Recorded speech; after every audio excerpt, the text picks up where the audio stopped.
que le explicaba que normalmente el comercio lo que permite es que los países se dediquen a hacer lo que hacen mejor y fruto de ese esfuerzo pueden adquirir otros bienes que probablemente no tienen las mejores capacidades para producir. Y así, gracias al comercio, podríamos comprar computadores o países y tal vez seríamos muy eficientes fabricando computadores y logramos adquirir a un precio muy competitivo y a su vez le vendemos al resto del mundo los productos que Chile exporta, como manzanas, uvas, vino, entonces gracias al comercio que se logra incrementar la cantidad de bienes disponibles y satisfacer más necesidades. Si cerramos las puertas del comercio y Chile se transformara en una economía autárquica, el bienestar de la población empeora, lo que sucede es que se cierran las puertas del comercio. O si se elevan los aranceles, más sufren el aumento de los aranceles son las personas. Y así si ustedes van a Argentina, van a ver que en Argentina resulta muy costoso adquirir productos electrónicos. Muy costoso. No sé si 50%, 70% más de lo que es en Chile. En ese sentido, la satisfacción de las personas argentinas respecto a los bienes de consumo electrónico es peor que la satisfacción que reciben las personas en Chile. Entonces, podemos afirmar que el comercio sí mejora el bienestar de la sociedad. Esto es lo segundo.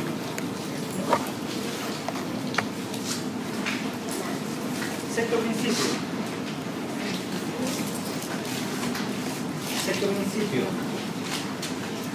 Los mercados normalmente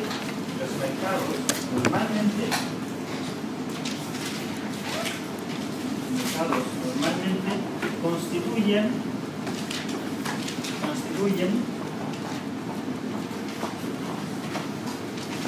un buen mecanismo para organizar la actividad económica.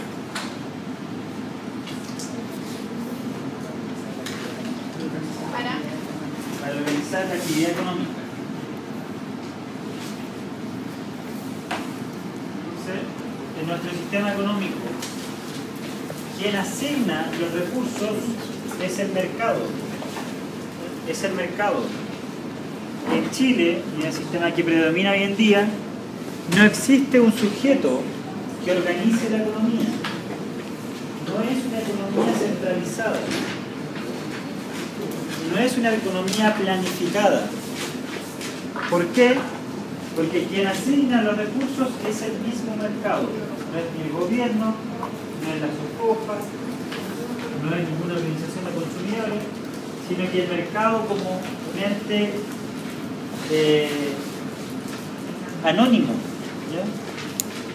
Es el que asigna los recursos. Supuestamente es el asignador más eficiente de recursos, el mercado. ¿Qué hace el mercado si la industria no es eficiente? Termina con esa industria. ¿Para qué? Para reasignar esos recursos a otra actividad.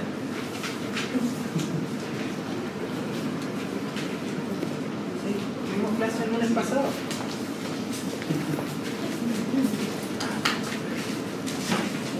Entonces el mercado es el mejor asignador de recursos en la economía. Y aquí toma relevancia la teoría de Adam Smith, economista inglés, quien publicó en el año 1776 un libro famoso para la economía moderna. El libro se llamaba Una investigación sobre la naturaleza y las causas de la riqueza de las naciones. Y él sacó a relucir la famosa teoría de la mano invisible. La mano invisible. ¿Qué año se publicó? 1776. La mano invisible.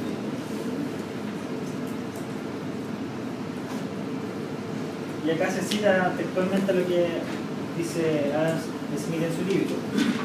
Dice, el hombre casi siempre tiene la ocasión de recibir la ayuda de sus semejantes, y es inútil que la espere de su benevolencia solamente.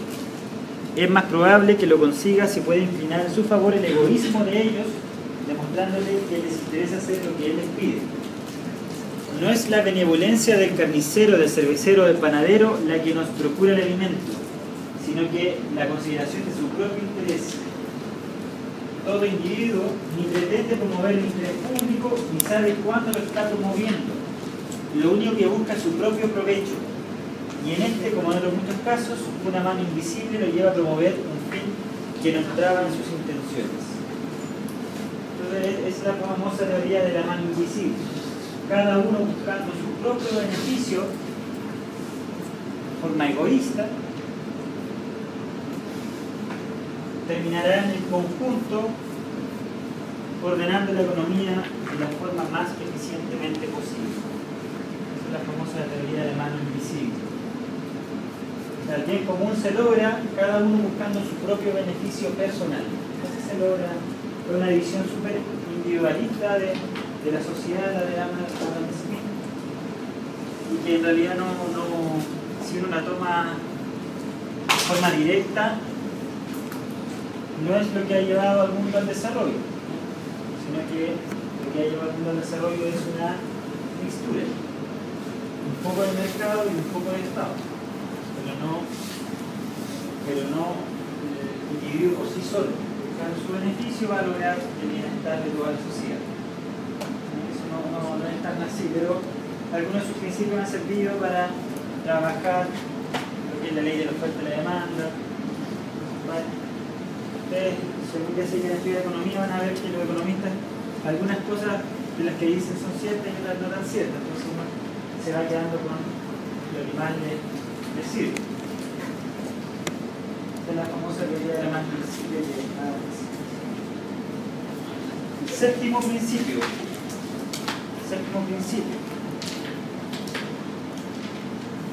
El Estado puede mejorar a veces los resultados del mercado.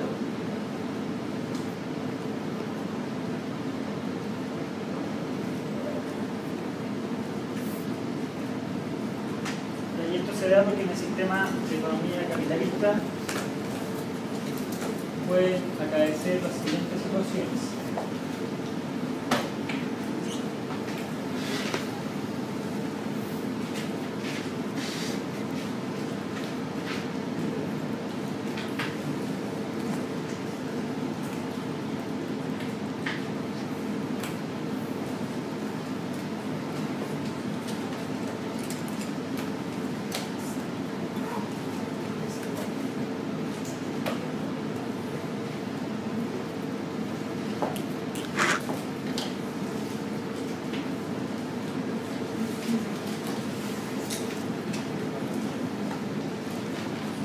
Son problemas que nosotros más adelante vamos a profundizar algunos de ellos, pero son problemas que aparecen en las economías capitalistas.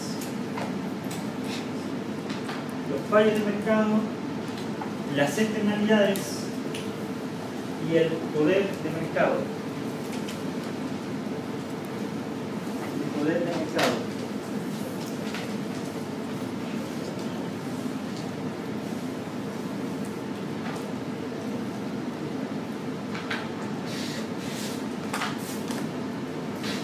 El fallo de mercado se produce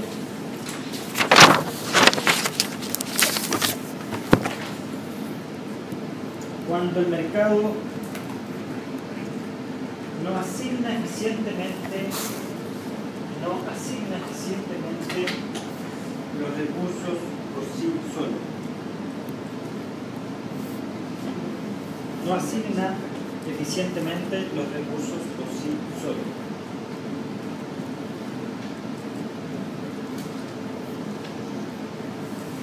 Y una de las causas del fallo de mercado podría ser la externalidad.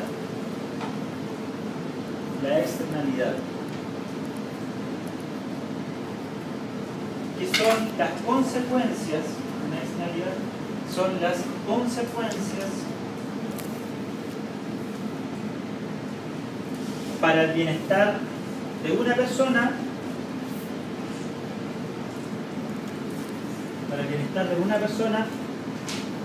ocasionadas por actos de otros. Ocasionadas por actos de otros. Son las externalidades. ¿Cuál es la externalidad positiva?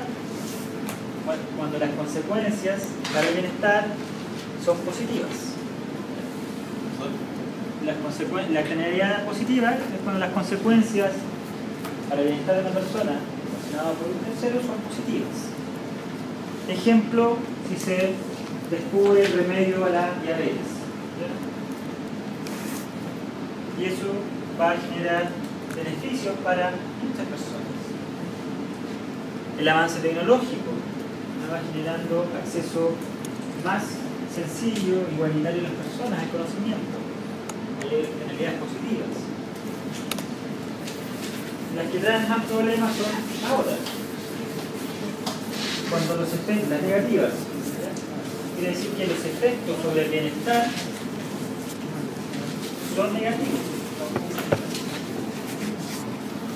Y no los asume quien los produce. Los efectos son negativos y no los asume quien los produce. Esa es una externalidad negativa. Ejemplo clásico, la contaminación.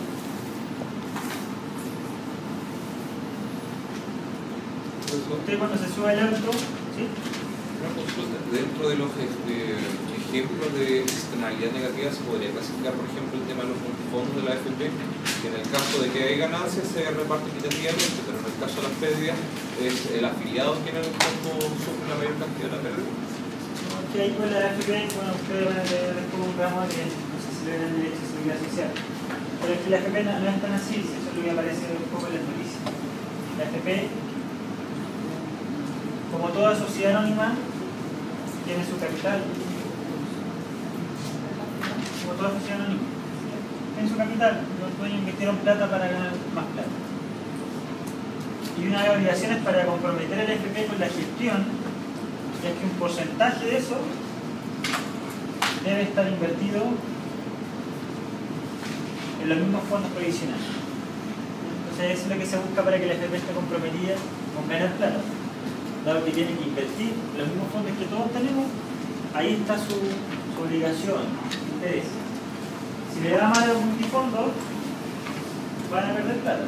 Lo que pasa es que ellos además tienen comisiones. Y ahí pueden ir compensando, pero a la AFP siempre le va a convenir ganar plata. O sea, ahí no es tanto una externalidad, ahí son efectos directamente de los negocios, de los resultados de sus negocios. Pero el caso en que se visualiza mejor la externalidad negativa es la contaminación. Usted cuando se sube a un auto o anda en una micro, contamina. Y al menos directamente no paga por eso. Y está ocasionando daño a distintos grupos de personas que les afecta más directamente la contaminación. ¿Cómo se corrige la externalidad negativa? Normalmente el Estado aplica impuestos. Por esa vía. Normalmente el Estado aplica impuestos. Y así tenemos el impuesto a los combustibles, tenemos los impuestos, no los impuestos, pero es un fondo para costear los cierres de faenas mineras, un fondo creado por ley y que todas las mineras deben pagar de aquí cantidad de dinero para financiar los cierres de las faenas mineras. Y están todas las acciones además por daño ambiental que existen en la ley que son muy presentes en las bases generales del medio ambiente. Esa es la externalidad negativa más común, la contaminación. El Estado trata de corregir esa situación. ¿Y por qué el Estado debe intervenir además en esta economía capitalista? Porque muchas veces se va a encontrar con poder de mercado. Se va a encontrar con el poder de mercado. Y el poder de mercado consiste en la capacidad de influir,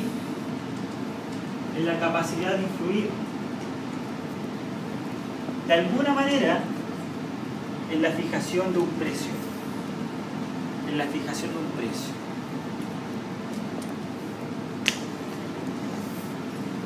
¿Cuál es el caso extremo del poder de mercado? ¿Ustedes lo conocen?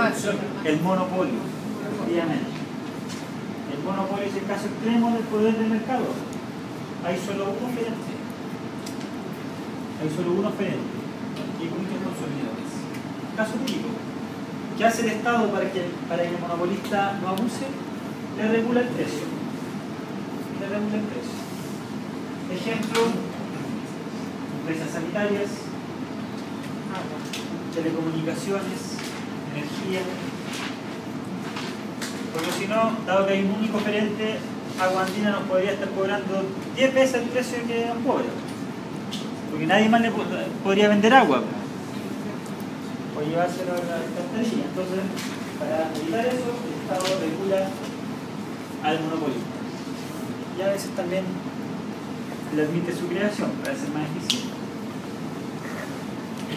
Pero hay otros casos más tenues de poder de mercado que no son tan sencillos a la vista. Y ahí tenemos la competencia monopolística y el oligopolio. No hay un único oferente, pueden ser varios oferentes. Oligopolio y competencia monopolística. Ahí podrían estar las formas.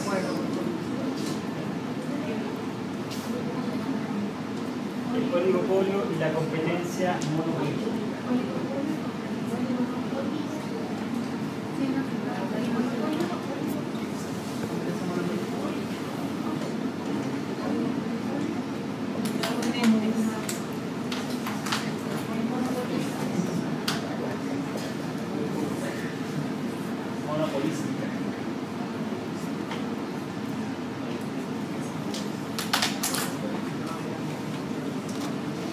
Ahí existe poder de mercado, pero no es tan amplio como en el monopolio, que es un inconveniente. Ahí hay el mayor número de oferentes. Y por eso es bueno que el Estado pueda intervenir. Si nos quedáramos con el puro mercado como asignador de recursos, estaríamos todos entregados a los monopolios o al oligopolio o a la competencia monopolística. ¿Por qué? Porque el ideal de la competencia perfecta rara vez ocurre. Casi un tema teórico. La competencia perfecta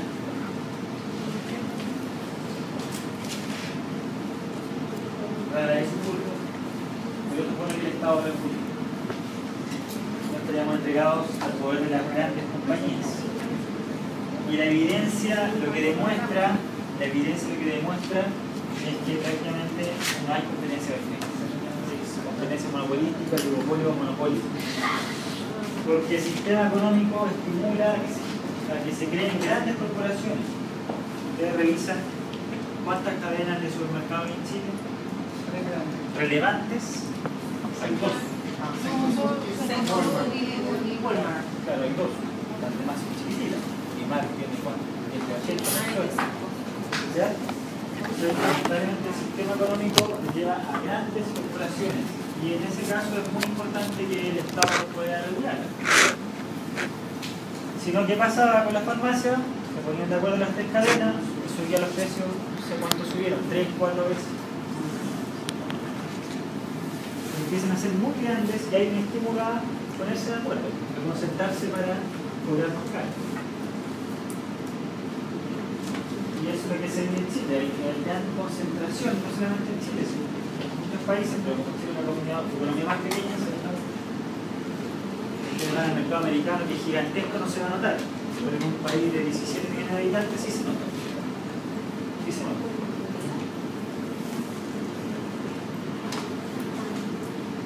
Octavo principio.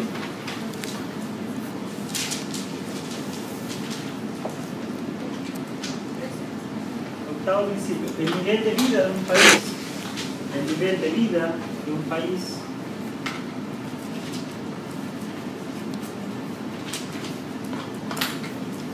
depende de su capacidad para producir bienes y servicios. Para producir bienes y servicios. Nosotros al final del curso vamos a ver los tópicos principales de macroeconomía y ahí vamos a estudiar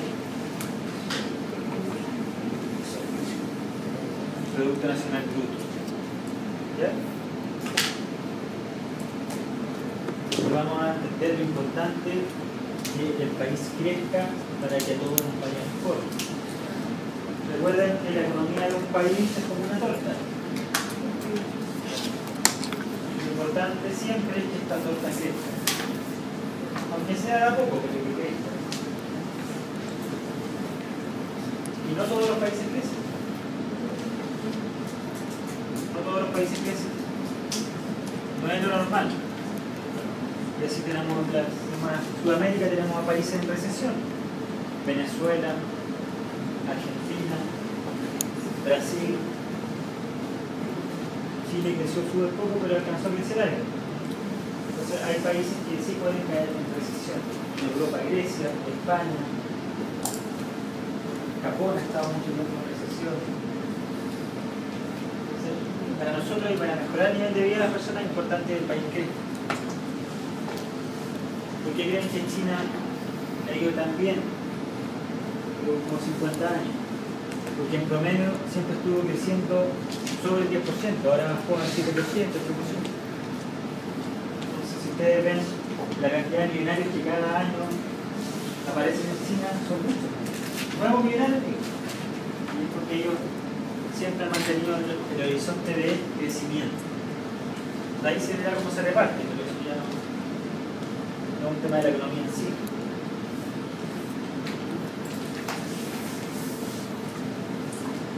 ¿Qué necesitan mejorar los países para incrementar el crecimiento?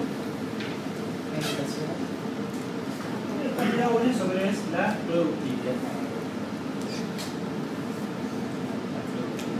Es el rendimiento por hora de trabajo. Y no sé si ustedes lo saben, pero eso lo miden. Se mide el incremento de la productividad cada año. Y ese incremento es bajo. Bajo. Entonces, si Chile quiere crecer más, no basta con vender más cobre. Con vender más vino, más manzana, uva. ¿Ya? Aquí hay que mejorar la productividad. Hay que mejorar la energía. Si no se mejora la productividad, vamos a estar siempre con crecimientos bajos. 1%, 3%.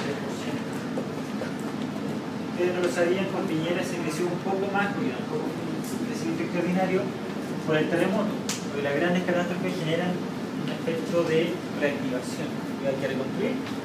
Piensen ustedes cuánta gente se contrató para reconstruir, cuántos materiales se adquirieron, y por eso durante ese gobierno se llegaron a tasas en promedio cercano al 5%.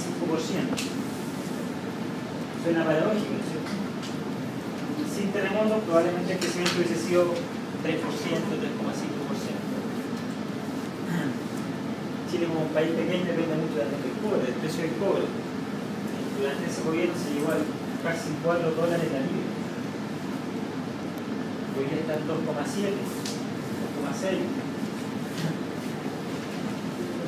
Es importante mejorar la productividad. Si eso no se mejora, nuestro bienestar, nuestro nivel de vida va a ir creciendo, pero muy lentamente. Si se logra incrementar al 5%, en 10-20 años se duplica el Producto Interno Bruto. Y se lo que se duplica. No veo al principio.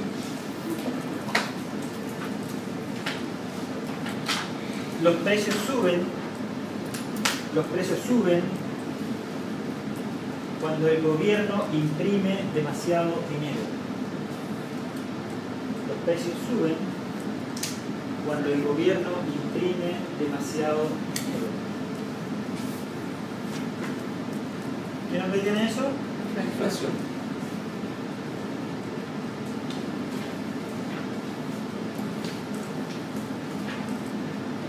No me acuerdo, no sé el año exacto, pero fue en el anterior gobierno de Chile, en uno de los años que tuvo los 4 años de gobierno, en que la inflación en Chile fue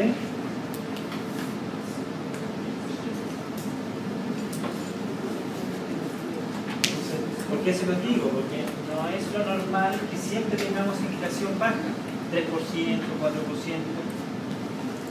Uno no se da ni cuenta y ya está en una tasa del 10%. ¿Quién es el mayor perjudicado con una inflación del 10%? Si usted debe 1000 UFs, usted debe 1000 UFs, eso a plata de hoy son 24.550.000 euros.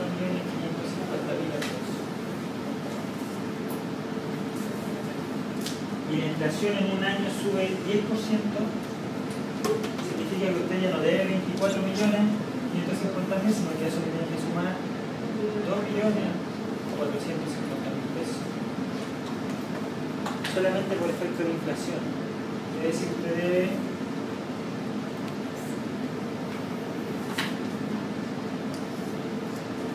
27 millones de pesos, solo por efecto de inflación. Lo que pasa es que no se da cuenta, porque como lo va pagando en 20 años, no va mencionando. Pero si usted pidió al comienzo del año 24 millones y al final de año quiere ir a pagar, va a necesitar 2,5 millones más, solo porque la inflación de este año fue 10%.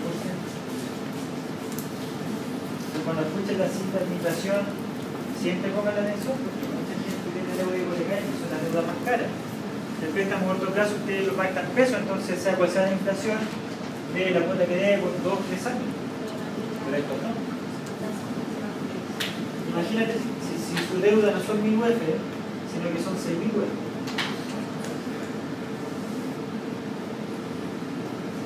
Y hay una inflación del 10%. O sea, usted, sin concurso ni sorteo, debe 6, 7 millones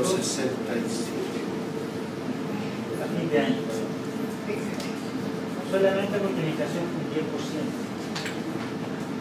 ¿Cuál es el mensaje entonces? Que los gobiernos deben preocuparse del control de la inflación. Deben preocuparse del control de la inflación. Y si los gobiernos, teniendo una torta de este tamaño, tienen, por ejemplo, 1000 unidades monetarias y quieren subir los sueldos con la misma torta y imprimen 1000 más, ¿cuál va a ser la inflación en ese mercado? 100%. Hiperinflación. Hay países que sufren de hiperinflación. Ustedes van a comprar, volver a casa, vuelven al supermercado y los precios ya subieron. O sea, es hiperinflación. Sí. Hay países con hiperinflación. Sí. El Banco Central tiene una impresora. Imprime billetes. El Banco Central lo hace. A través del Banco Central. Pero ya no el Banco Central, el encarga de la Casa de Moneda que le haga los billetes. Pero es eso, imprimir. Sin respaldo de riqueza, sin respaldo real. Porque la torta es la misma. Si esta torta crece en un 10%, usted podría agregarle 100 unidades monetarias y no habría cambio. Porque creció la torta y crece proporcionalmente la cantidad de dinero. ¿Profesor? ¿Sí? Yo tengo una duda. Cuando, por ejemplo, la presidenta en el momento dice el sueldo mínimo lo va a subir. Pero sube el sueldo, pero las cosas suben más que el sueldo mínimo, o sea, no es proporcional. No siempre. El sueldo mínimo puede subir un 10% y la inflación fue 3%. Entonces ahí el incremento real fue de 7%. ¿Ya? Pero no es tan así tampoco, porque dentro de ese IPC hay bienes que la persona que gana el sueldo mínimo no va a comprar. Por ejemplo, palos de golf. O sea, hace distintas, la Universidad de Chile saca distintas medidas para el incremento del costo de la vida. Para los más pobres, para la tercera edad, porque el impacto es distinto. La persona de tercera edad que tiene una pensión de 70.000 pesos, lo que más le importa es que no suba la micro, el pan y los remedios. Si subieran esas tres cosas 10%, se fue el impacto. Nos interesa el promedio del IPC, porque el IPC es una canasta. Entonces siempre pongan atención a la inflación, porque es extremadamente relevante para la vida de las personas. Alta inflación, vamos a estar todos en problemas. Y el último principio que cierra este decálogo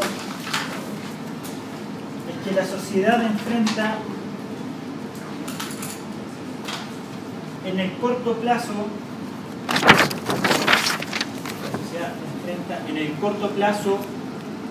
una disyuntiva entre inflación y desempleo. Esa es la disyuntiva que enfrenta en el corto plazo la economía. Y eso se estudió con un instrumento que se llama la curva de Phillips. Igual que la marca esta electrónica, Phillips. La curva de Phillips. Entonces, en épocas de alta inflación, lamentablemente, hay una correlación con desempleo. Lo que aumenta al doble el inconveniente de la economía. ¿Cómo solucionar? Tengo desempleo, hay inflación. Si tuvo más billetes, más inflación, más desempleo. Entonces, hay un ajuste ahí que se estudia, señala que se demora 2, 3 o más años en bajar este desempleo. Y tienen que sufrirlo nomás. Así es la teoría. Tienen que sufrirlo nomás. ¿Cómo se llama el instrumento? La curva de Phillips. Que estudia la correlación entre inflación y desempleo.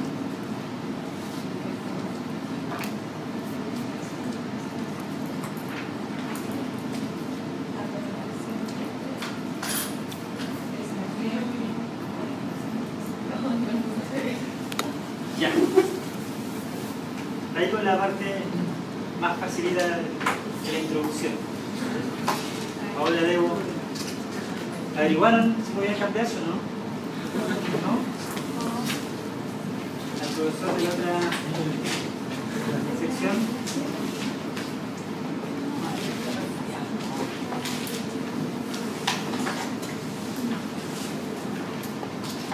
Se cambiaron todos los alumnos. Bueno, casi todos. Están haciéndolo por segunda tercera.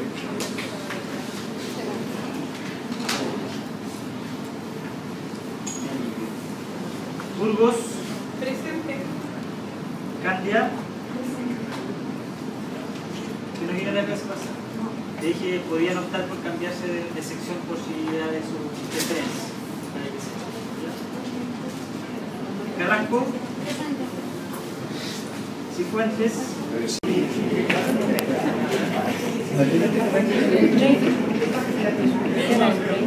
No sé, anotemos ahí. Anotemos ahí. El problema económico.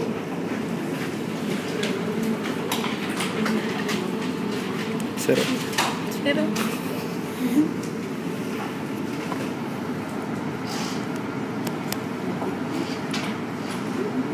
¿Cuál es el problema económico? Pocos recursos para infinitas necesidades. ¿Qué mejor definición? Los recursos siempre son escasos y las necesidades infinitas.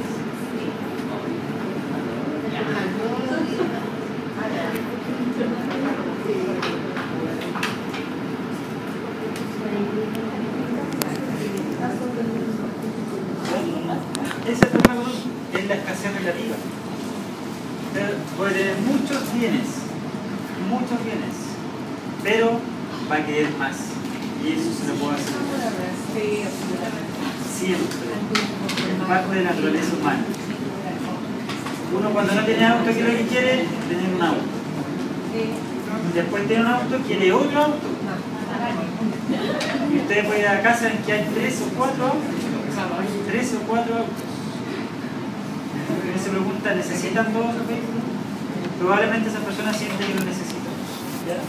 ¿Por qué? Porque a pesar de tener muchos bienes, sus necesidades siempre van incrementándose.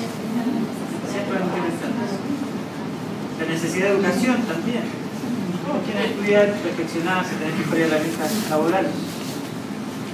Si antes compraba la molida corriente, después quiere la molida especial. No le hacía mal la corriente, pero la especial es mejor, es más bonito. Después quiere el tartar. El asado, tal vez antes lo hacía con guachalomo, y hoy día si no es con lomo, no hace asado. O guayú, o entraña. Entonces al final, eso nos demuestra que las personas con más años pueden recordar la realidad chilena hace 20, 30 años atrás versus la realidad actual. Yo mi primer celular, se lo voy a contar, soy profesor de contar este tipo de cosas. Mi primer celular lo tuve en el año 1999. Un Sony Ericsson. Y hoy día la gente, ¿cuántos celulares tiene? 2 celulares. Hay más celulares que chilenos. Hay más celulares. Entonces, ¿qué me indica eso? Que efectivamente las necesidades son infinitas. Llegamos al campo de los niños, los cabros chicos. ¿Qué ven los niños en la tele? Bonito. Y después, ¿qué hace? Que el niño quiere comprarse todos los bonitos que hay en la tele. Antiguamente bastaba en el juguete, la Navidad, hoy día los niños reciben 20 regalos de Navidad. Cuando yo era chico, era un regalo para Navidad. Y hoy día, la Navidad es una apoteosis familiar. Cero de regalos para los cabros chicos. Cero. No sé para qué, pero es así. Yo lo he tratado de evitar, pero no se puede. El niño no lo va a entender. Entonces, ese es el mayor problema. Los recursos son escasos. Chile tiene una cierta cantidad de bienes disponibles y tiene que ver qué hace con esos bienes. ¿Los reparte a todos por igual? No, porque algunos trabajan más que otros y sería justo que todos tuvieran lo mismo. Pero también la sociedad debe preocuparse que al menos las personas puedan tener lo básico: vivienda digna, comida al final del día, ropa. Entonces, también ahí tiene que haber una preocupación estatal. Y a partir de la escasez,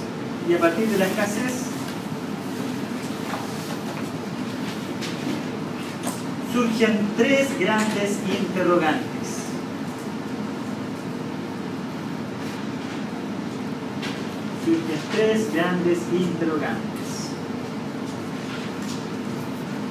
La primera es, ¿qué producir? ¿Qué producir? Gran pregunta. ¿Qué producir? ¿Cuál es la segunda? ¿Cómo producir? Oye, ya saben ustedes. ¿Están perdiendo acá? Y tercero, ¿para quién producir? Esas son las 3 grandes interrogantes que surgen a partir de este problema de la escasez. Vamos a partir entonces por el qué producir.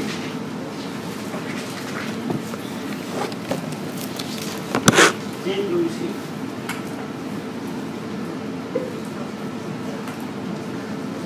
El instrumento metodológico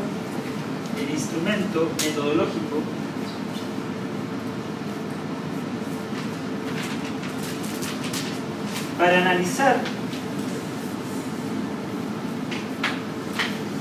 analizar la decisión de qué producir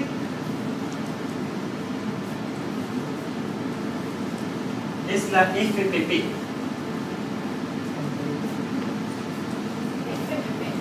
Sí. Frontera de posibilidades de producción.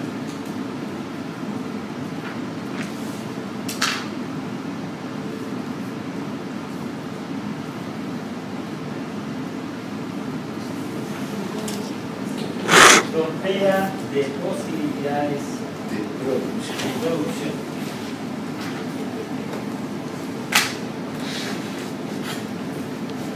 También conocida como curva de transformación.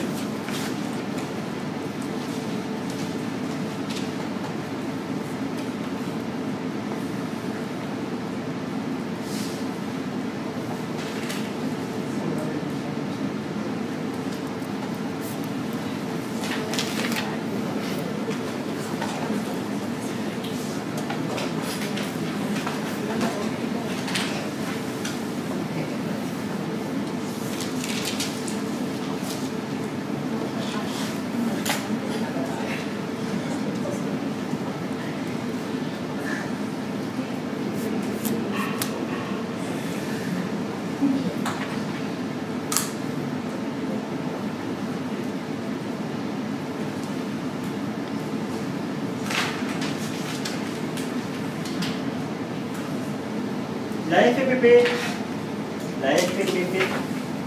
nos muestra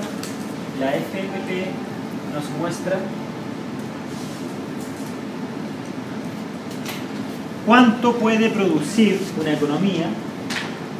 La FPP nos muestra cuánto puede producir una economía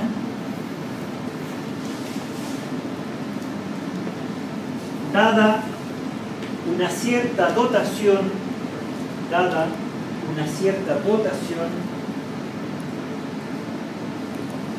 de factores productivos y tecnología. De factores productivos y tecnología.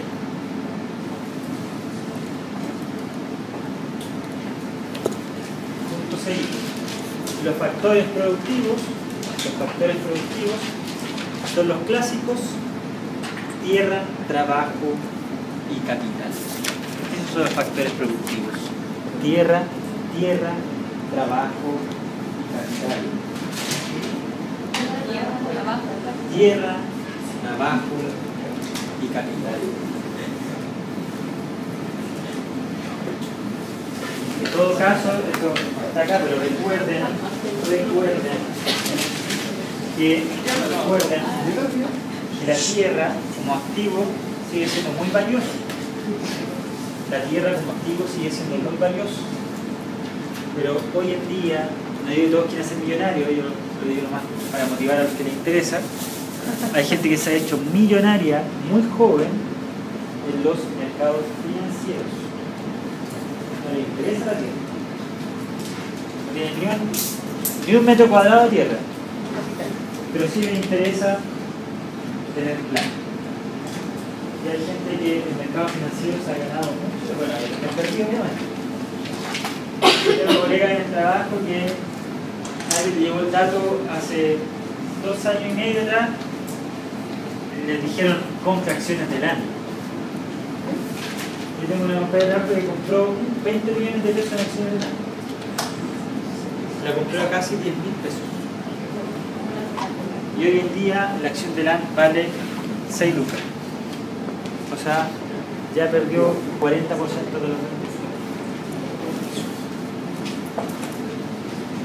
8 millones de pesos. Porque alguien le dio el dato de comprar acciones del año. No le dijeron que iban a subir en algún momento, pero van a subir. A la inversa, hay otras acciones que sí han subido mucho. En Chile no, en Chile la bolsa se lleva como el ajo. Pero por ejemplo la acción de Netflix se ha duplicado o triplicado en valor. Ustedes saben que pueden comprar acciones en cualquier parte del mundo. Entonces si ustedes humildemente, de besito a besito ahora, ni se van comprando acciones, probablemente a los 60 años pueden tener mucho dinero. Lo hacen de forma pasiva. Yo se lo recomiendo a los que estén en una posición que se los permita, obviamente, no toda la sociedad puede ahorrar. Nosotros vamos a ver la proporción marginal del ahorro, depende mucho también del ingreso disponible. No todo el mundo puede ahorrar. Pero para el que pueda, vaya besito a besito comprando acciones, distintos tipos de acciones, industrias estables, los bancos, las clínicas, que probablemente después de 20, 30 años van a poder amasar una pequeña fortuna en ese ámbito. El que no le interesa, el que todavía no quiere estar estudiando las acciones, porque es un mundo que, no sé, hay gente que es más alternativa, entonces no le interesa tanto lo material, puede ahorrar en la cuenta ahora de la FP, y ahí la FP se encarga de muchos tipos de actividades, ¿ya? Entonces se olvida un poco del tema, es una comisión bastante baja. Ya, pero volviendo al tema de los factores productivos, le decía que clásicamente es tierra, trabajo y capital. Y esta curva representa aquello. Este límite, esta curva, representa todo o el máximo de producción posible en esa economía.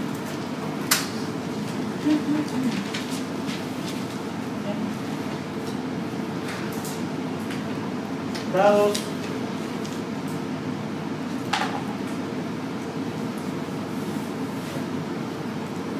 capital, trabajo y tierra. Y tecnología.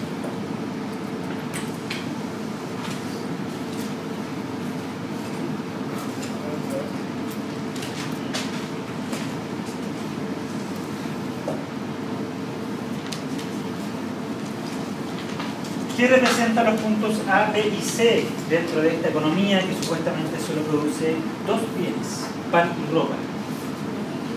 Se me olvidó decirles antes que nosotros en economía siempre trabajamos con modelos simplificados, ¿ya? Porque en realidad ustedes comprenderán lo que sería hacer una frontera de posibilidad de producción con 10.000 productos, una locura. Entonces, en economía siempre se trabaja de forma simplificada. Y aquí entendemos que nuestra economía solo produce dos bienes, X e Y, cualquiera. Ahí le puse pan, ropa, puede ser tanque, mantequilla, lo que ustedes quieran, pero solo dos bienes. Y en este modelo simplificado vemos que dada los factores productivos y la tecnología, solo se puede producir hasta donde está la curva. Por lo tanto, el punto C es un punto imposible para esa economía. No se puede producir a ese nivel. No existen los factores productivos suficientes para producir en el punto C. Es un punto imposible. Partimos por el C. El punto C entonces es un punto imposible dada la dotación de factores productivos.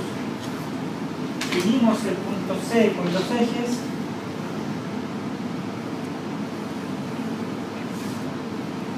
podría producirse ahí esa cantidad de ropa. Alcanza los factores productivos, pero no alcanzaría para producir esta cantidad de pan. No alcanzaría. Entonces el punto C es un punto imposible, está fuera de las posibilidades de producción en esa economía. Luego, cualquier punto que esté sobre la curva, como lo es el punto B, es el punto de máxima producción. Es el punto de máxima producción en esa economía.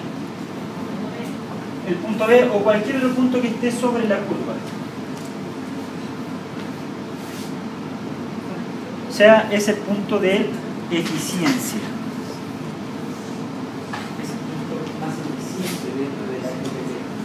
Es lo máximo que puedo producir al mínimo costo posible.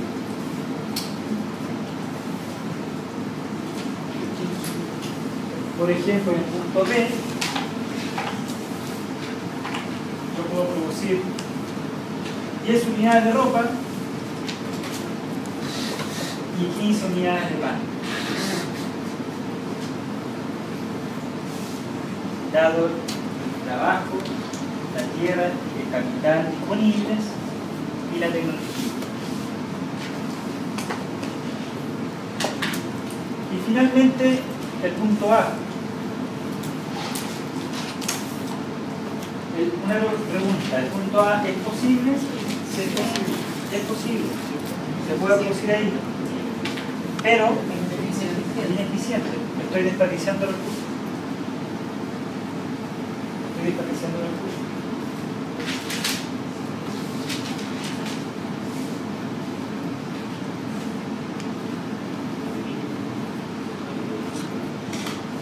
Pudiendo producir 10 unidades de ropa y 15 de pan, estoy produciendo solo 10 de pan y 6 de ropa.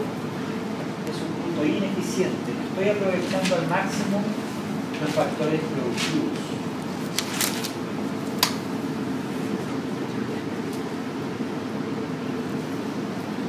¿Qué creen ustedes de la economía? ¿Qué pasa en una economía de un país? ¿Estaremos sobre la curva? ¿Estaremos dentro de la curva? ¿Estamos fuera de la curva?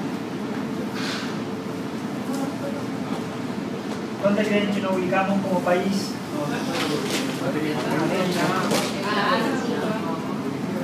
¿Sobre la curva? ¿Acá? Acá, sí.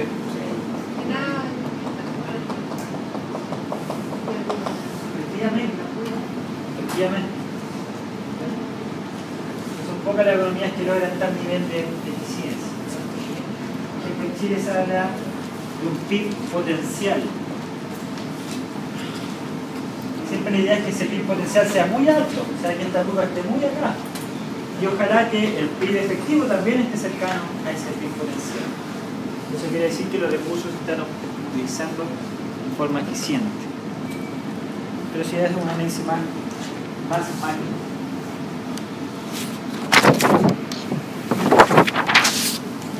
Profesor, ¿qué dijo que es el PIB?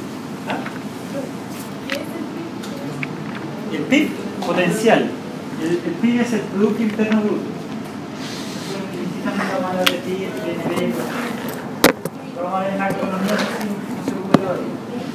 Por ahí por mayo creo que se ve. Y la segunda pregunta que ahora debemos responder es ¿cómo producir? Hagamos un pequeño break, solo de 5 minutos, por favor. Para ir al baño nada más. Bueno, pues tenemos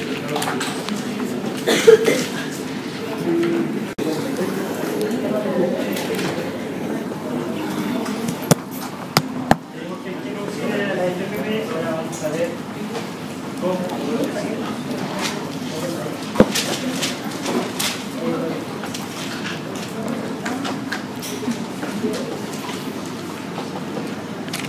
Esta decisión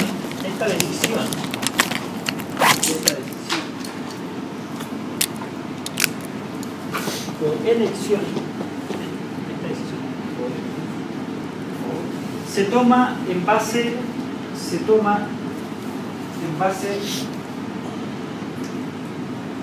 a la mejor técnica, o combinación de los factores productivos.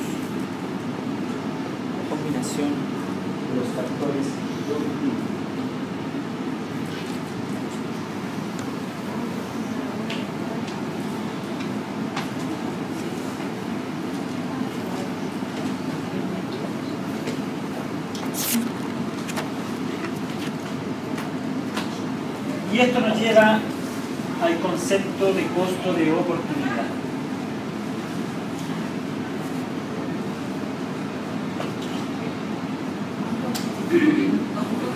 Costo de oportunidad.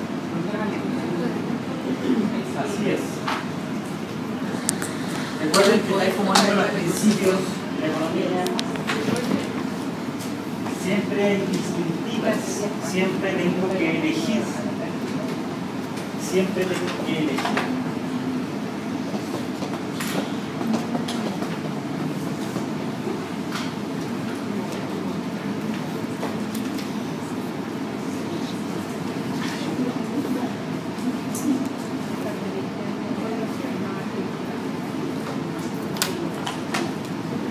Si yo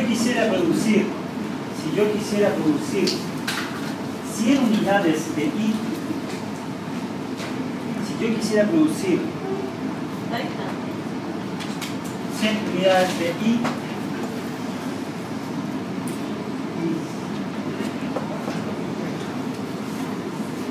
¿cuántas unidades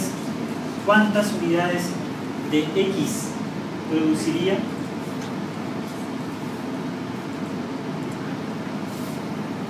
¿Cuántas unidades de X produciría?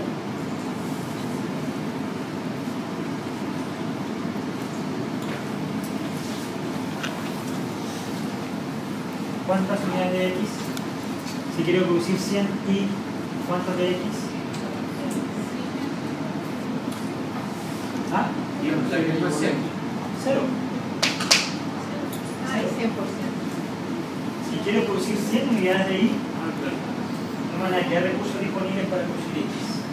Entonces yo, al elegir 100 de Y, estoy renunciando en definitiva a todo el resto de las unidades de X que pude haber generado.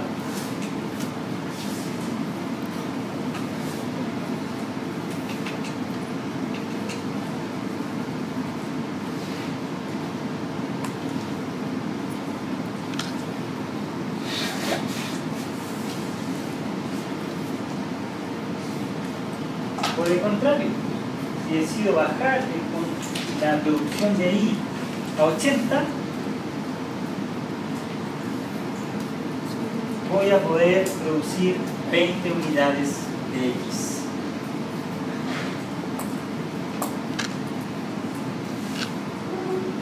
Entonces, para yo producir 20 unidades de X, ¿a cuántas unidades de Y debí renunciar? A 20. Y ese es el costo de oportunidad de esas 20 unidades de X. Estamos en el supuesto de que producir aquí un hijo está distinto. Pero, o sea, no podría ser distinta la forma de la curva. Si la forma de la curva fuera así, no sería lo mismo. Cada cambio en Y sería muy pequeño en relación a X.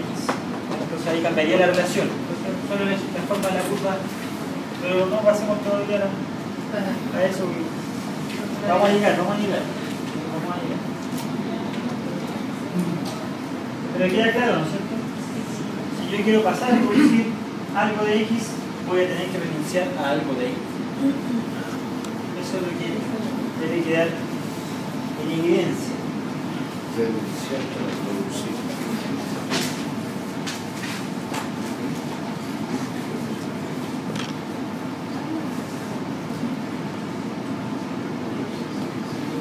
Y efectivamente, dependiendo de la forma de la curva,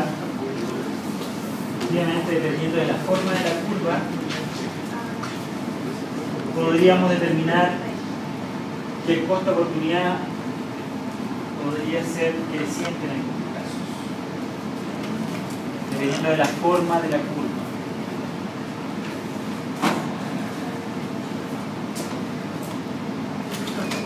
Podríamos determinar Que el costo de oportunidad pueda ser creciente.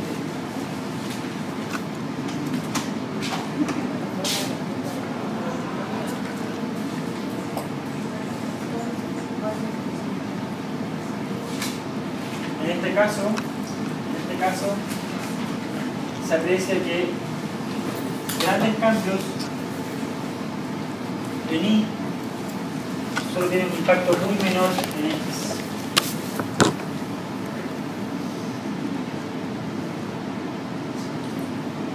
Acá puede haber un cambio bastante grande versus un cambio en X más pequeño, y eso solamente se determina por la forma de la curva. Puede perfectamente ser factible que para un país es más caro producir un bien, es más caro. Y ese bien más valioso va a estar acá abajo. Entonces, para producir algunas unidades más de esto, tengo que renunciar a muchas unidades de esto.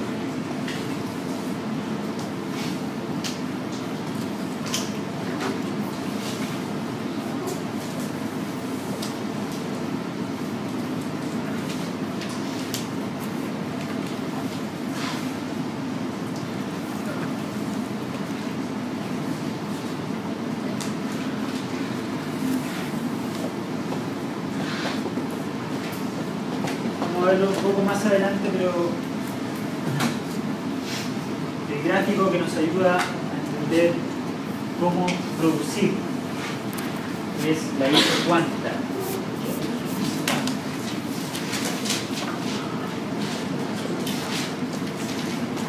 Isocuanta. ¿Qué nos ayuda a definir eso? ¿Ah? ¿Qué nos ayuda a definir eso? ¿Cómo producir? Cómo las firmas determinan cuánto viene a ser de X y cuánto va a ser de Y. La curva de isocuanta relaciona trabajo y capital. Trabajo y capital.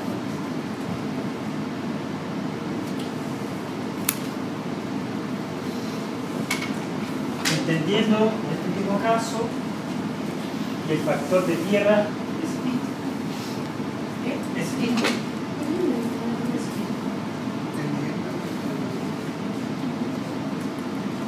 Siempre el factor productivo más ninguneado por este modelo son los trabajadores. Es lo más fácil, echar, contratar, echar, contratar, echar, contratar. Es el factor más impracticable.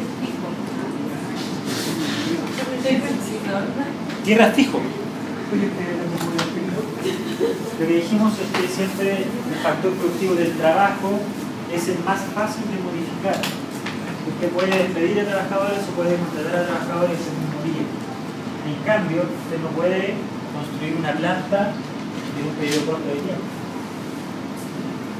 Hay factores que por su naturaleza son fijos, al menos en el corto plazo. Fijos. Entonces, si usted quiere aumentar la producción en un mes, ¿cuál es su posibilidad? Contratar más trabajadores, porque no puede construir una planta nueva. Si usted quiere aumentar la producción en 2 años, podría pensar en construir una planta, solo en ese caso. Pero si quiere hacerlo pronto, en el corto plazo, usted tiene que contratar más. ¿Y qué hacen, por ejemplo, el retail? En Navidad contratan gente para ese punto específico. No me hace un buen nuevo para que vayan solamente a comprar en Navidad. No hay una tienda nueva solamente para esa fecha, sino que se duplica la fuerza de venta, o más. Siempre los pobres trabajadores es el factor más variable que yo puedo mostrar de una u otra manera. Y la tercera interrogante es: ¿para quién produce?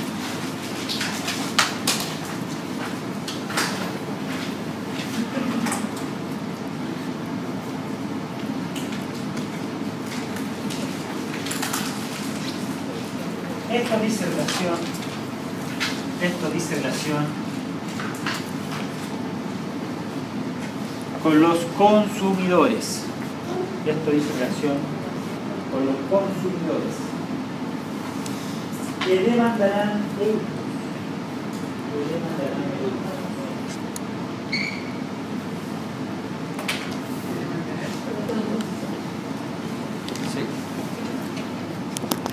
¿A quiénes se destinan los productos en la economía? A nosotros, a los consumidores. A los consumidores. ¿Y con qué compran los consumidores? Ya sea con ingreso propio o con subsidio. No olviden que en Chile hay subsidios de ingreso. Están las pensiones mínimas, está la asignación familiar, que es poquita plata, pero es plata. Entonces en Chile hay asignaciones del Estado para que la gente pueda consumir. Distinto es cómo se distribuye el ingreso. Yo explicaba que normalmente el rol de la economía es que aumente la producción, es como el rol principal. Después cómo se reparte la torta es un tema más de justicia. Y si no es un tema tanto del economista, sino que tiene que estar otro profesional ahí en esa discusión. Cómo se distribuye el ingreso. ¿Y cómo se mide la distribución del ingreso? Se mide con una curva que se llama la curva de Lorenz. Lorenz, termina en Z.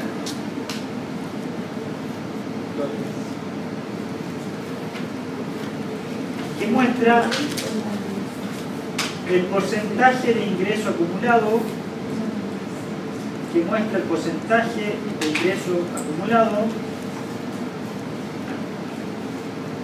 por un porcentaje acumulado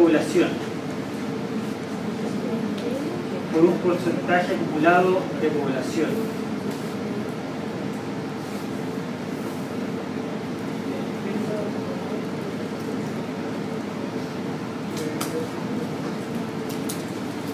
¿Cómo creen que se distribuye en Chile?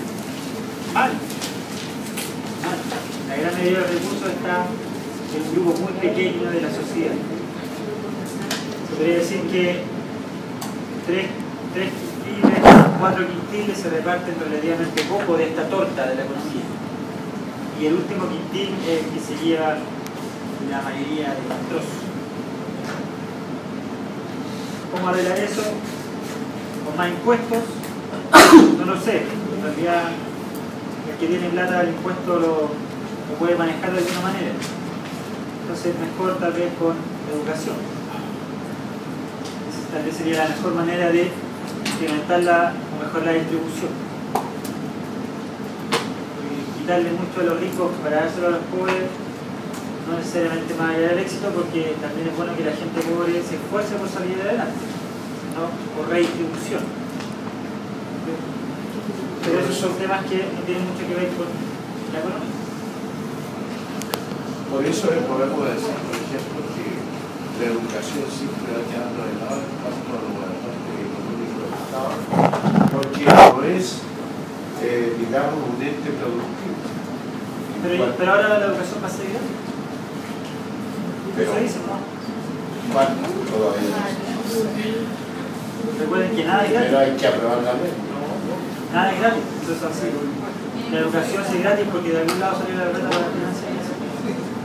En estricto rigor, nada es gratis. Ya, y ahora que ya entramos directamente a los amigos consumidores,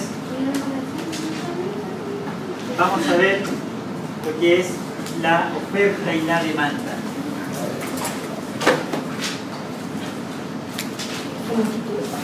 La oferta y la demanda.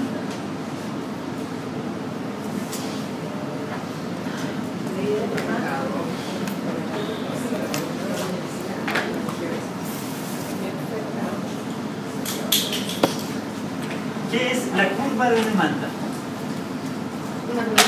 No, primero, curva de demanda, el título. Curva de demanda.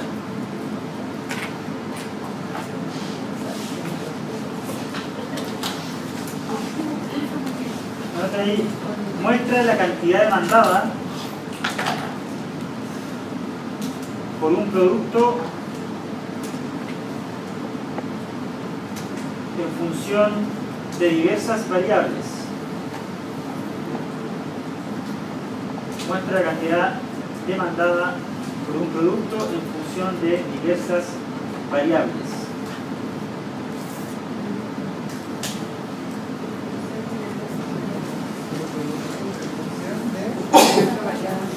¿Qué variables?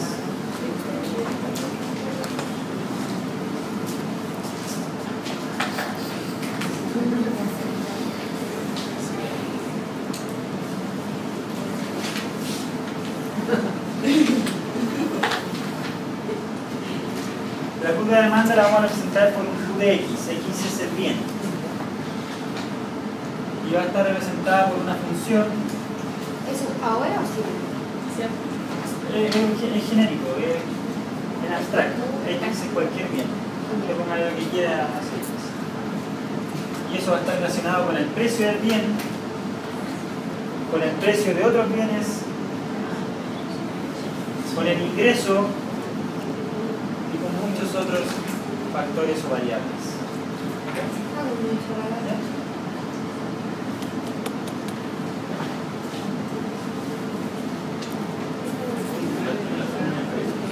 No es una suma, es una función. Es decir, está en función de varias variables. Normalmente el precio del bien es una variable importante. ¿Qué pasa si el precio es caro? Voy a querer consumir menos. Es importante el precio. ¿Qué pasa? Bien complementario, sube mucho de precio. También para afectar a la cantidad o a la demanda. ¿Qué pasa si usted tiene un auto y la vecina se dispara al triple? ¿Bajará la demanda o la cantidad demandada de auto? Entonces, por eso dice que está en función de distintas variables. Una es el precio de ese bien, otra puede ser el precio de otros bienes, otra puede ser el ingreso. Ya lo conversábamos al comienzo. Antes se podía ya tranquilo comprando la moneda corriente. Pero ¿qué pasa si aumenta su ingreso? Probablemente va a irse a consumir la moneda especial. Entonces, bajaría la demanda por moneda corriente, pensando en X como moneda corriente. Entonces, el ingreso sí tiene que ver con la demanda de ese tipo. Entonces, estas son distintas variables. Pueden estar gustos, preferencias, también hay un tema. La moda también puede influir. O sea, a veces pido a la mujer, a veces no, la está combinando. El concepto de las plataformas. Pero de repente puede pasar de moda eso y no va a querer comprar un zapato con ese nivel de taco. Entonces, si X fuera la demanda por zapatos de taco gigante y los gustos o preferencias cambian, va a disminuir la demanda de X. Entonces acá pueden haber muchas variables. El precio del bien, el precio de otro bien, el ingreso, y otros.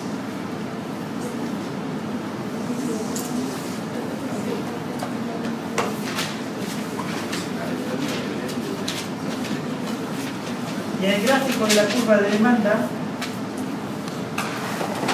de cualquier bien, X, cualquier bien, vamos a tener dos variables.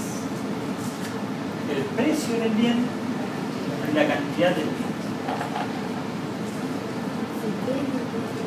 El precio del bien y la cantidad del bien. Y una curva de demanda cualquiera puede ser esa. Demanda.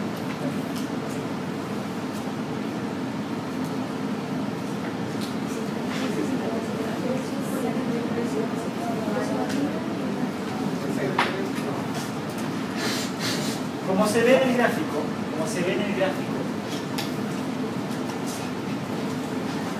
la curva de demanda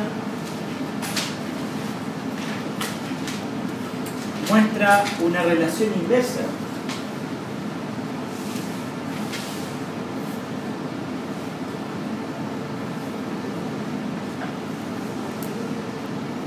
Muestra una relación inversa entre precio y cantidad demandada. Entre precio y cantidad demandada. Es decir,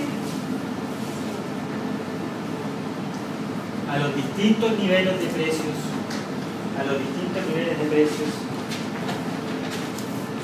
distintas son las cantidades demandadas.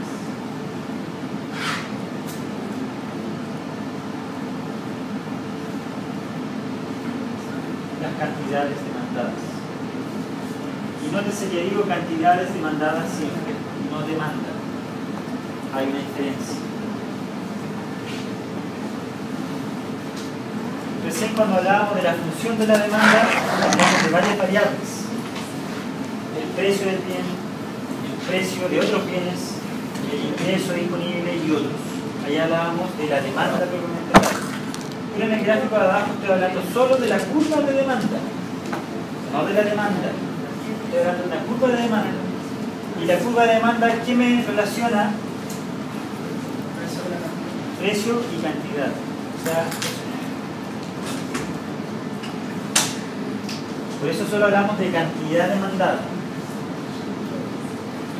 No hablamos de la demanda propiamente tal, que abarca muchos más conceptos que solo el precio del bien X. Y en esta curva de demanda, vamos a encontrar una ley.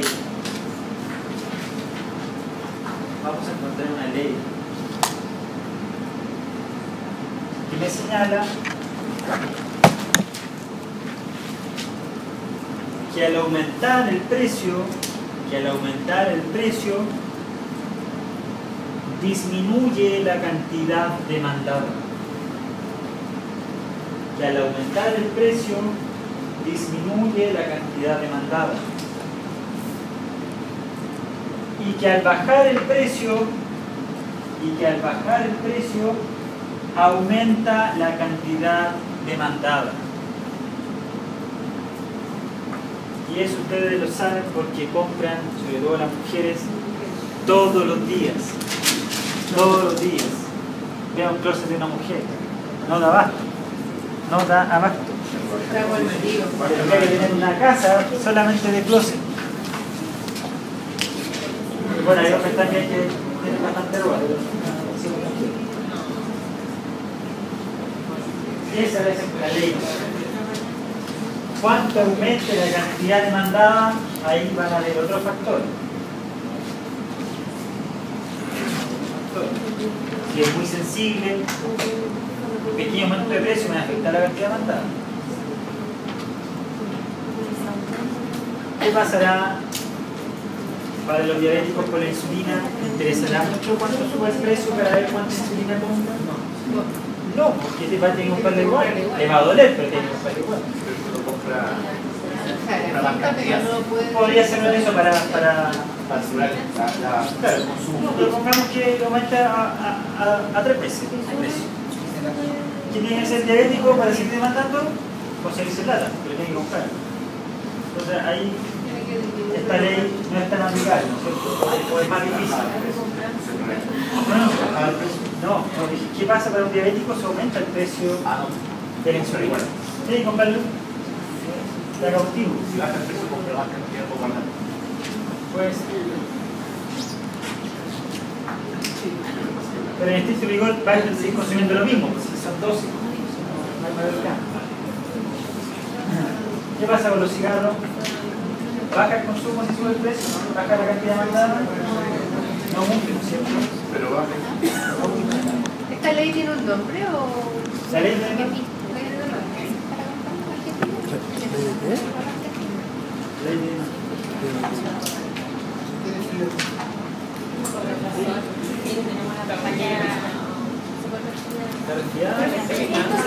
Me resfriaría. Ley de demanda de la declaración que no acaba de hacer. Pero no es una ley escrita, no es un código. No es un código. No es un código.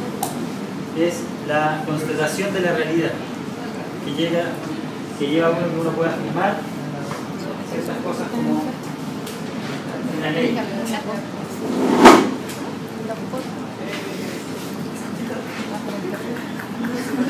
La subida 22 le puse solo una raya y los otros dos están apagados. ¿Ya? Pero no está muy nervioso, va a ser claro. Ya, entonces decíamos que si sube un precio, por ejemplo, de cigarro, probablemente la cantidad demandada no va a cambiar mucho. Y ahí nosotros vamos a estudiar en otra clase y eso está vinculado a lo que se conoce como elasticidad de la demanda. Cuán sensible es esta respuesta de los demandantes frente a cambios de precio. Esa es la elasticidad de precio de la demanda. La elasticidad de la demanda. Recuerden lo que les acabo de decir, que si cambia el precio, eso tiene impacto sobre la cantidad demandada.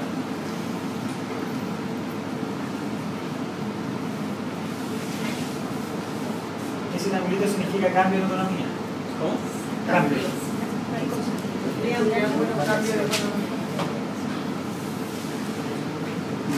Entonces, los cambios, algún cambio, los cambios en los precios tienen efectos en la cantidad demandada. Por favor, asegúrenselo.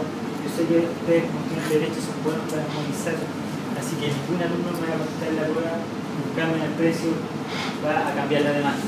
Ningún alumno lo va a decir. Me van a decir que un cambio en el precio cambia la cantidad demandada, que es otra cosa. Estudiantes de derecho, no para memorias, no me van a fallar.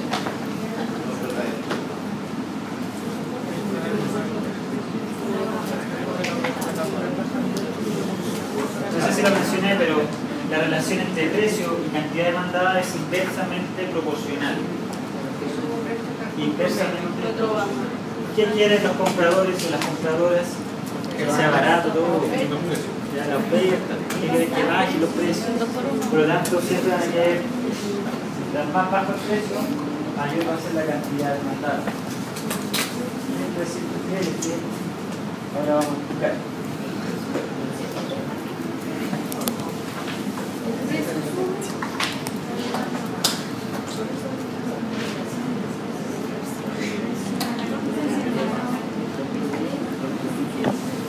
Vimos que en la curva de demanda habían dos variables. Una era la cantidad demandada y la otra era el precio del bien. Pero ¿qué pasa si el cambio no se da en el precio, sino que en el ingreso?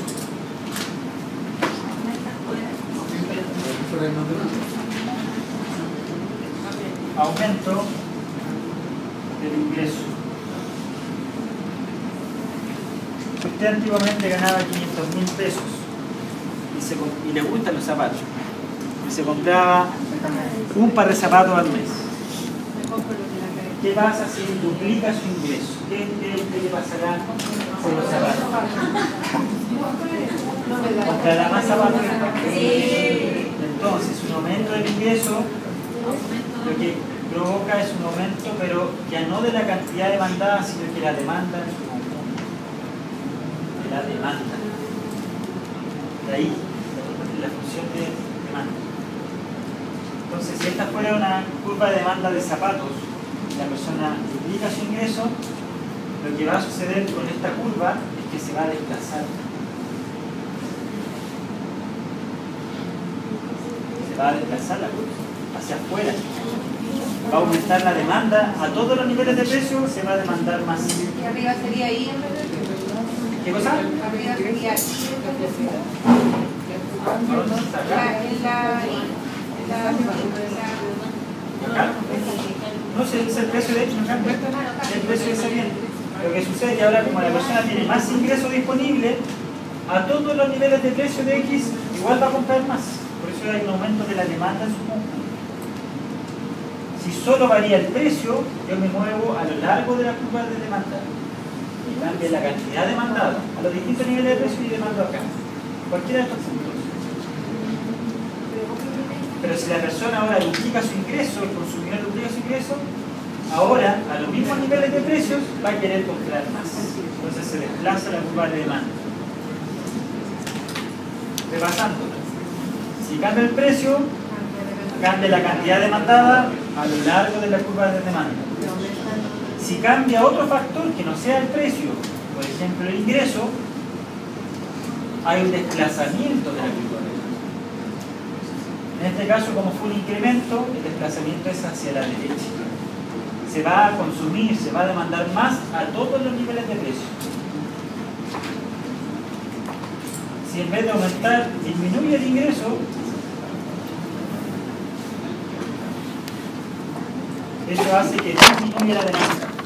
Entonces ya no se va a desplazar hacia afuera esa demanda, sino que hacia.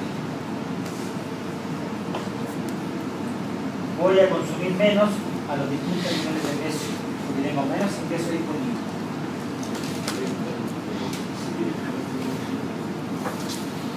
¿Queda claro? Como el agua, ¿no es cierto? Como el agua del Mapocho. Entonces,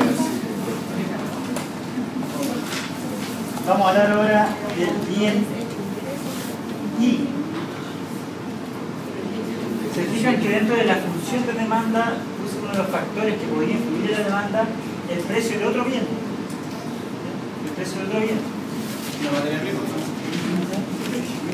Pero para entender el nivel de consumidor, no vayamos a la materia prima porque ahí iríamos a la cadena productiva, más a la curva de oferta que a la de demanda. Pensemos en bienes complementarios. O en bienes sustitutos. Dos tipos de bienes que podrían ser el I. o bienes sustitutos. Sí, vamos a analizar los dos casos. Bienes.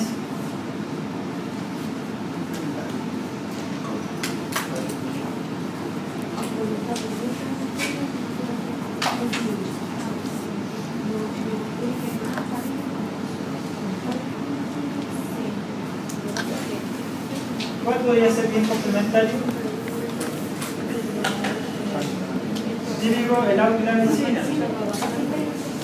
No pueden ir uno por lados separados. Si yo tengo un auto que es bencinero, no puedo echarle alcohol. Tengo que echarle benzina. Son bienes complementarios. Para su uso, el consumidor debe adquirir los dos. En distintas proporciones, obviamente. En distintos precios.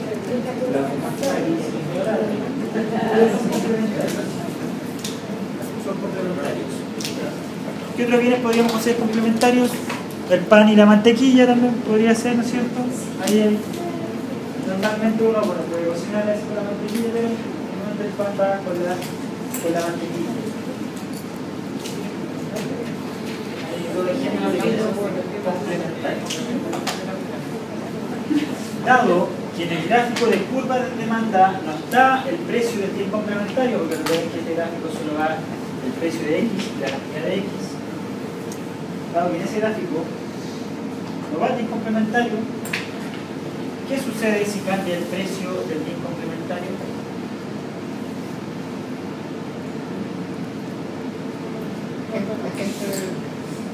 ¿Cuál es la demanda? Esta es la curva de demanda del bien X. Pero ¿qué pasa si un bien complementario del bien X cambia su valor? Ya sea que aumente.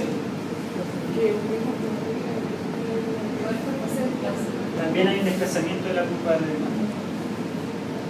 Ya no de la cantidad demandada, sino que de la demanda. ¿Por qué? Porque está variando un factor que no está considerado en ese gráfico, está detrás, que está en las sombras, ¿ya? Que es el precio de un bien complementario. ¿Qué sucedería si la benzina no costara 800 pesos el litro, sino que costara 5.000 pesos el litro? ¿Qué pasaría con la demanda de los vehículos?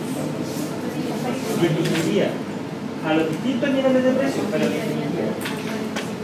Porque a la gente le sería por caro andar en auto. Entonces, si tenía un auto, tal vez no lo va a vender, se lo va a dejar, pero no se va a comprar uno harto tiempo más. ¿Ya? Entonces, el cambio en el precio de un bien complementario tiene efecto sobre la demanda, no sobre la cantidad demandada. ¿Profesor? ¿Sí? También bajaría, está dentro de lo mismo, bajaría el valor de los autos caros que son de alto consumo, y podría subir también la venta de los autos que son más económicos. También podrían ser efectos dentro del mercado de los vehículos. Vehículos de baja cilindrada, de bajo consumo, podrían ver incrementado. También podrían haber cambios en otros mercados, en otros bienes.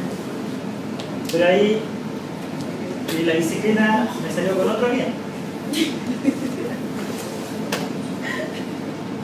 Sustituto. Bien de sustituto. Vamos a decir que lo mismo el auto que la bicicleta.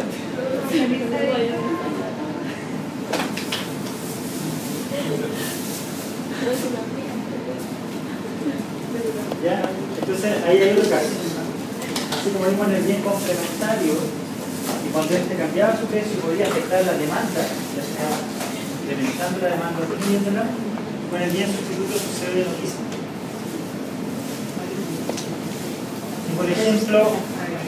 Si por ejemplo tenemos, ¿qué viene sustituto clásico hay? ¿Ah? Podría ser, sí, podría ser mantequilla margarina. Ejemplo,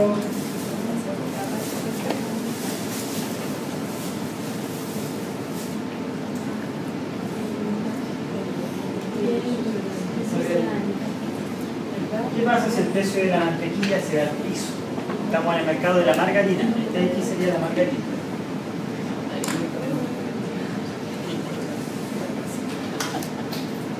Pensemos en las decisiones generales, los temas particulares.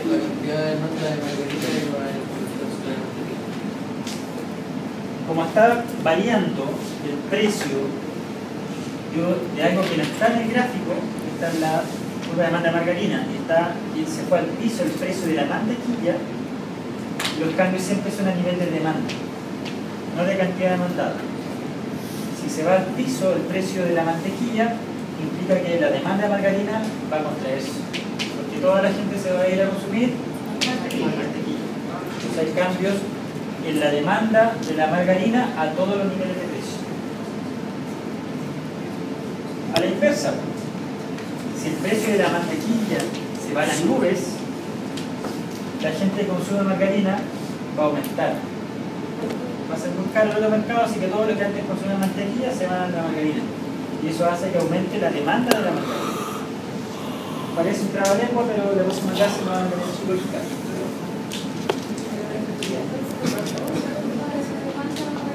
Claro, porque si usted se fija, en la curva de demanda del bien X no está el precio de otros bienes. No está. El precio está en la sombra de la máquina. Entonces tiene un efecto. Siempre piensa en su realidad y ahí lo va a entender mucho mejor. Tanto con los bienes complementarios como los ¿Lo dejamos acá o quieren seguir? ¿Sí? Ahí nomás. Oye, yo pensé que estaban entretenidos. Me voy detenido para la casa. que están súper entusiasmados en la clase. Ya, nos vemos el otro lunes entonces.